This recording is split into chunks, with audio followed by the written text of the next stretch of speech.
आप गौर से मेरी आंखों में 5 मिनट देखिए। अगर आपको प्यार नहीं हुआ तो 10 मिनट देख लीजिएगा। देखते देखते तो हो ही जाएगा ना।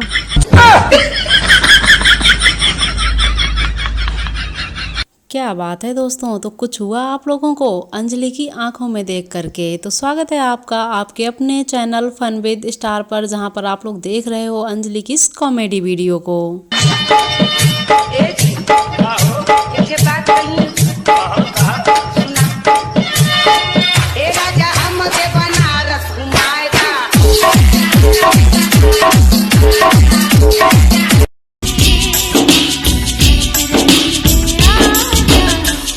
सो फ्रेंड्स, कितना एंजॉय किया है आप लोगों ने अंजलि के इस वीडियो को, अपने कमेंट्स में ज़रूर बताइएगा।